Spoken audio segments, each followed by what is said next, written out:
जाओ भोलेनाथ की। भगवान की शरण में आने से हमें क्या क्या नहीं मिलता।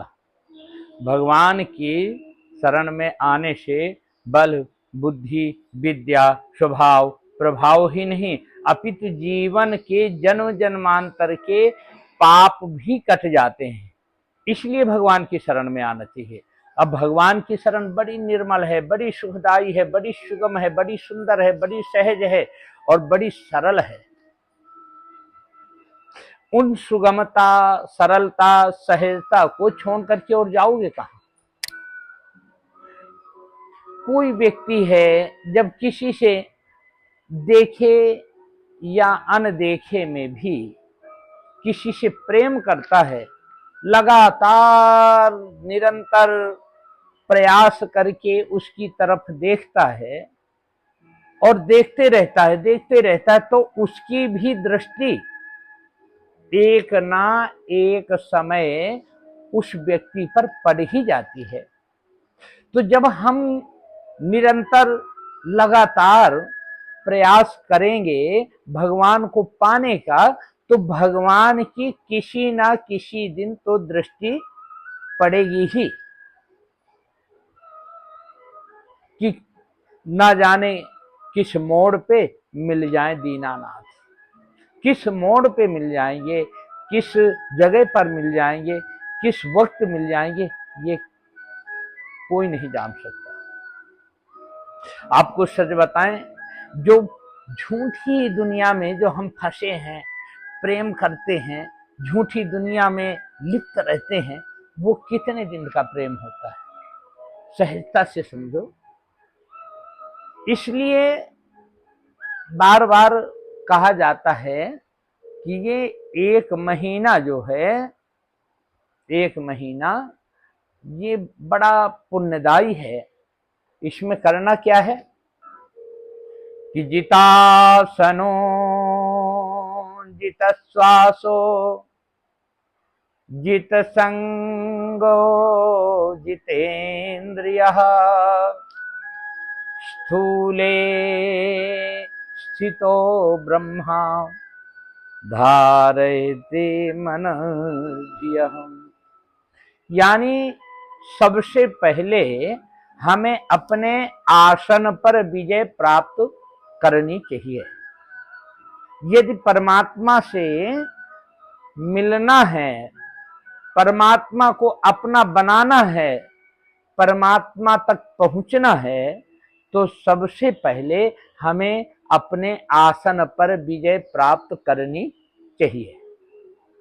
जितासनों, अब बचपन से कभी बैठे नहीं, बुढ़ापे में बैठने का प्रयास कर रहे हैं, बैठा नहीं जा रहा, कभी कमर दुख रही, कभी पैर दुख रहे, कभी घुटने में दर्द हो रहा है, कहीं कुछ हो रहा है। ऐसे नहीं, जितासनों, शास्त्र कहता है कि सबसे पहले अपने आसन पर विजय प्राप्त करो, जितासनों, और फिर जितश्वासो, फिर अपने श्वास पर नियंत्रण करो। और श्वास पर नियंत्रण कैसे करेंगे भैया, बैठने का तो चलो अभ्यास हो गया, तो श्वास के नियंत्रण हेतु सुंदर बनाया गया है प्राणायाम। प्राणायाम का मतलब होता है प्राणः आयामः, जो प्राणों को भी आराम सुख मिले, वो क्रिया है प्राणायाम की। इनकी 3 भेद होते हैं, कुंभक, मेचक और पूरक। पर हम 2 नहीं कर सकते, पर एक तो कर ही सकते हैं। जो हम कुंभक भी नहीं कर सकते, मेचक भी नहीं कर सकते, पर पूरक तो कर ही सकते हैं। पूरक का मतलब होता है एक तरफ की नासिका को दबा करके, एक तरफ से श्वास ले करके, और फिर उसे छोड़े, ऊपर से श्वास चढ़ा के, और फिर वो श्वास इधर से चढ़ावे, इधर से छोड़े, वो है मेचक। जितासनो जित श्वासो, इस पर श्वास पर नियंत्रण होगा। और जब श्वास पर नियंत्रण होगा तो शनै शनै धीरे धीरे जब प्राणों को आयाम मिलेगा, और फिर उस स्थिति में जब हम बैठते हैं तो क्या देखते हैं, जितासनो जित श्वासो जित संगो असंग हो जाओ। ये मान लो थोड़ी देर के लिए कि संसार में हमारा कोई नहीं है और हम किसी के नहीं हैं। मातौ च पितरौ वंदे, सबको भगवान रूप में मान करके वंदना करके और बस सीधे भगवान की मूर्ति, वो सुंदर छवि को देखते हुए धीरे धीरे धीरे धीरे धीरे धीरे हम आंखें बंद करते हैं। और जब धीरे धीरे आंखें बंद करते हैं, और आंखें, मन पर कंट्रोल मत करो, मन जिधर जा रहा है उधर जाने दो, मन पर आग्रह भी मत करो, मन को खींच के भी मत लाओ, कुछ इच्छा भी मत रखो, कुछ कामना भी मत रखो। बस एक कामना रखो कि हम परमात्मा के हैं और परमात्मा हमारे हैं। हमें परमात्मा से मिलना है, हमें परमात्मा को पाना है। जब इस प्रकार की प्रक्रिया अपने मन में होगी तो झूठा जगत का व्यवहार, झूठे जगत का प्रेम अपने आप ही धीरे धीरे धीरे धीरे करके वो निकल जाता है, छूट जाता है, बाहर हो जाता है, सारा ये सब मैल बाहर हो जाता है। जब हम बैठते हैं तो एकाग्र क्रिया से ज्यादा देर नहीं बैठना है, मात्र 20 मिनट, 20 और 25 मिनट के अंतर्गत ही आपको ये क्रिया करनी है। ये 1 महीने के अंदर की बात है। ये हम किसी भी कष्ट में हैं, किसी भी दुख में हैं, आपको सारे दुखों से छुटकारा मिल जाएगा, शांति मिलेगी, सुख मिलेगा। ये करके आप देखें। और जब हम बैठ जाते हैं तो एक स्थिति ऐसी आएगी कि हमें ना शरीर का भान रहेगा, ना शरीर का भान रहेगा, ना श्वास का भान रहेगा, ना कोई आवाज सुनाई देगी। हमें एकमात्र बिंदु पर टिक जाएंगे, और जब उस बिंदु पर टिक जाएंगे तो एकाग्र चित्त से एक क्षण के लिए ऐसी आपकी समाधि लगेगी जैसे चुंबक लोहे को टच करता है। हाँ, अब लोहे में कुछ विकार है, लोहे में मान लो विकार है तो चुंबक इतना जल्दी काम नहीं करता। विकार का मतलब लोहे में जंग लगी है, जंग की परत चढ़ी है, और जंग की परत के बावजूद पेंट है, तो उतना जल्दी चुंबक काम नहीं करेगा। तो इस प्रकार से समझना चाहिए कि लोहा विशुद्ध होना चाहिए, यानी आपका मन, आपकी आत्मा जितना जल्दी साफ होगी उतना ही जल्दी भगवान आपको चुंबक की तरह, जैसे चुंबक लोहे में चपकता है, इस प्रकार से परमात्मा का तो सहज स्वरूप है आत्मा को छूने का, आत्मा को बनाने का, आत्मा को अपनत्व दिखाने का। आत्मा भगवान की का ही अंश है, ईश्वर अंश, जीव अविनाशी, चेतन अमल, सहज सुख राशि। यानी कि ये तो चेतन ही था, सदा ही चेतन था, सदा से ही चेतन था। पर अब भैया हम सर पकड़ के क्यों बैठे हैं? क्या दुख है, क्या कारण है? इसका कारण ही है कि हम यहां पर आए हैं तो बहुत सारे लेप पे लेप लपेट लिए। आत्मा तो जन्म से पहले पवित्र ही थी, जन्म से पहले ये आत्मा विकार युक्त नहीं थी। प्रत्येक व्यक्ति को परमात्मा जन्म देता है तो सुंदर और स्वच्छ बना करके ही इस मृत्यु पर उसे जन्म देता है, हर जीव को। और हर जीव परमात्मा का वास्तविक तत्व है, तत्व। पर इस प्रकार से वो मैला हो जाता है जिस प्रकार से आसमान से एक एक बूंद जब जल वृष्टि होती है वो कितनी पवित्र होती है, बहुत पवित्र होती है। एक एक बूंद जल जो आसमान से गिरता है वो बहुत पवित्र होता है। पर वो मैला कब हो गया, किस कारण से हो गया? वो मैला जब ही हो गया जब धरती का स्पर्श कर लिया, और धरती का स्पर्श करते ही वो गंदा हो जाता है। इसीलिए शास्त्र भी कहते हैं और कि कर्मण्येवाधिकारास्ति, जैसा जैसा तूने कर्म किया है उसका फल अब भोगना पड़ेगा। कहां पर? क्योंकि मृत्यु लोक का अधिकारी हो गया है। कि भूमि परत भा ढाबर पानी, अजिमी जी वहीं माया लपटानी। कि भूमि परत भा ढाबर पानी, अजिमी जी वहीं माया लपटानी। अब इस प्रकार से जीव को माया लपेट लेती है, और जब माया लपेट लेती है तो उस पे परत चढ़ने लगती है। विकारों की, अहंकारों की, वासनाओं की सारी परत चढ़ती चली जाती हैं। तो क्या हम बचपन से ही भजन करना सीख जाएं? नहीं बंधुओं, मेरे भाइयों और बहनों, ऐसी बात नहीं है कि बचपन से ही भजन करना हम प्रारंभ कर दें, ऐसा कुछ नहीं है। फिर तो जैसे ही कुछ ज्ञान हो, जब ज्ञान नहीं था तो अब ज्ञान हो, और अब भी ज्ञान नहीं होगा तो कब ज्ञान होगा? ज्ञानी पुरुष ही तो उसे समझ सकते हैं कि जब सूरज का उदय होता है तभी तो अंधकार भगता है।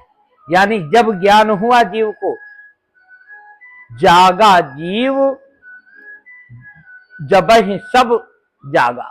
जब जीव जग जाता है तो सब कुछ जग जाता है, ये समझ।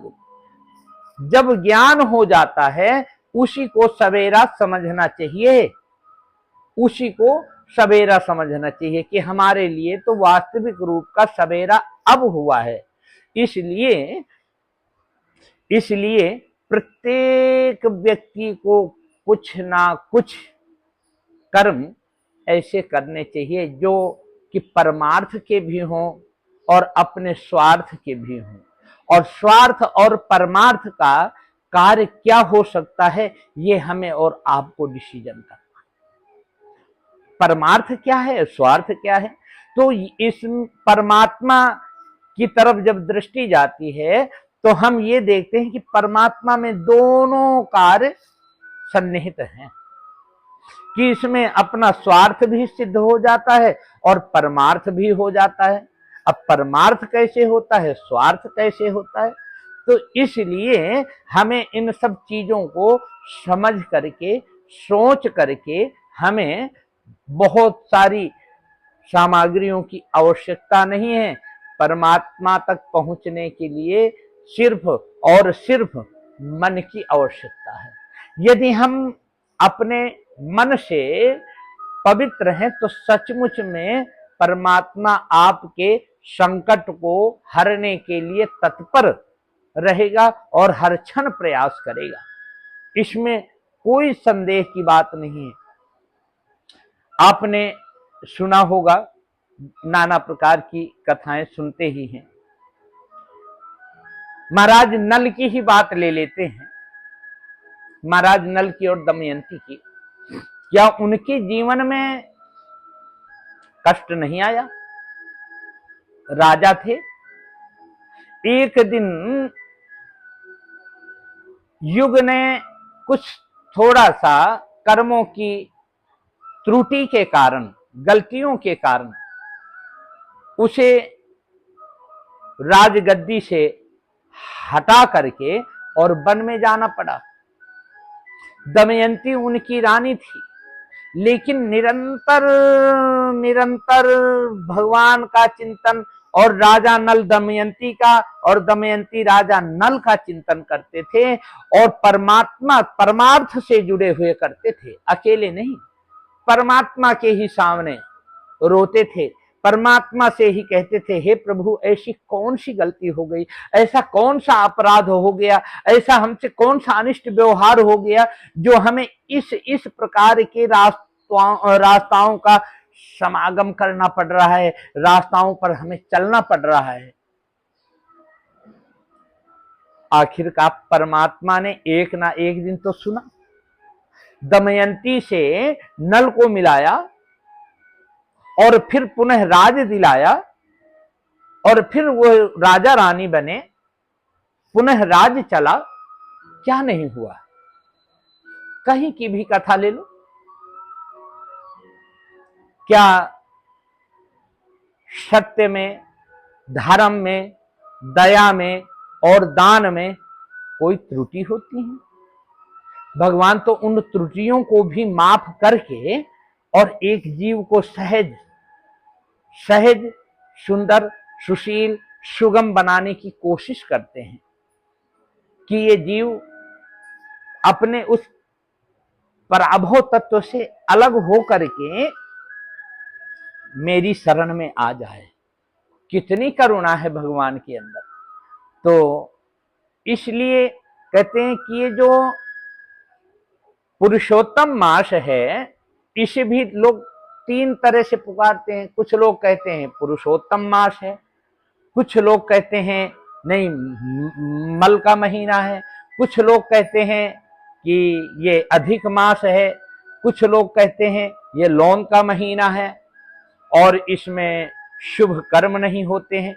मित्रों, सच बताऊं, इसमें सिर्फ शादी और ब्याह आदि कर्म तो वर्जित हैं, बाकी आपकी यज्ञ, अनुष्ठान, जप, तप, नियम, ये सब हमें जो इनका अधिकार दिया गया है, वो सिर्फ और सिर्फ इसलिए दिया गया है कि हम 3 साल में जो गलतियां किए हैं, 3 साल में जो पाप किए हैं, 3 साल के अंतर्गत जो हमारे नियम टूटे हैं, 3 साल के अंतर्गत जो हमारा भगवान से सोवर सूतक आदि के द्वारा जो हमारे नियम, यम, संयम आदि बिगड़े हैं, उन्हें सुधारने के लिए भगवान ने एक बिंदु बना करके तैयार कर दिया। जैसे कि आप जानते हैं कि भड़लिया नवमी आती है। भड़लिया नवमी में क्या करते हैं? जिनका ब्याह सूझ रहा है उनका तो ब्याह होता ही होता है, पर जिनका ब्याह नहीं सूझता उनका भी ब्याह हो जाता है। इस प्रकार से परमात्मा ने बनाया है कि जो सिद्ध साधक हैं, या घर गृहस्थी के, या व्यवहार में, या विहार में, या आचरण में किसी प्रकार से अपनी साधना में, अपनी दिनचर्या में कमी आती है, तो हमें उसे पूरा करने का पूरा पूरा चांस भगवान देते हैं। अब वो है सिर्फ 1 महीना, और वो आपके लिए बड़ा उत्तम, सरल, सुखदाई है। वो कौन सा महीना है? 17 तारीख 17 मई से लगने वाला है पुरुषोत्तम मास। पुरुषोत्तम मास के लिए आपको जो ये ध्यान धारणा आदि बताई गई है, मैंने पहले भी बताया है कि अनेकानेक एक वीडियो में सारी सब चीजें नहीं मिलती, नहीं आती, इसलिए अलग अलग करके बताया जाता है। जब आप पूरी वीडियो देखेंगे, पूरी वीडियो सुनेंगे, तो उसमें आपको नियम भी मिलेगा, संयम भी मिलेगा, और ध्यान कैसे करना है, क्रिया कैसे करनी है, और पूजा की विधि क्या है, सारा सब कुछ आपको बताएंगे। और वैसे तो सभी जानते हैं, बताना क्या है, सब जानते हैं, क्यों? भगवान बड़े दयालु हैं, उनके तो शरण में जाने से, प्रणाम करने मात्र से ही सारे पाप कट जाते हैं। तो इसलिए आप पुरुषोत्तम मास का विचार करते रहिए, ध्यान करते रहिए। पुरुषोत्तम मास आने वाला है 17 मई को, और अपने आप में इतनी तैयारी करके रखें कि हमें कैसा भी हो जाए, कुछ भी हो, पर हमें तो पुरुषोत्तम मास का स्नान करना ही करना है। इसलिए आप जो है पुरुषोत्तम मास के लिए जय श्री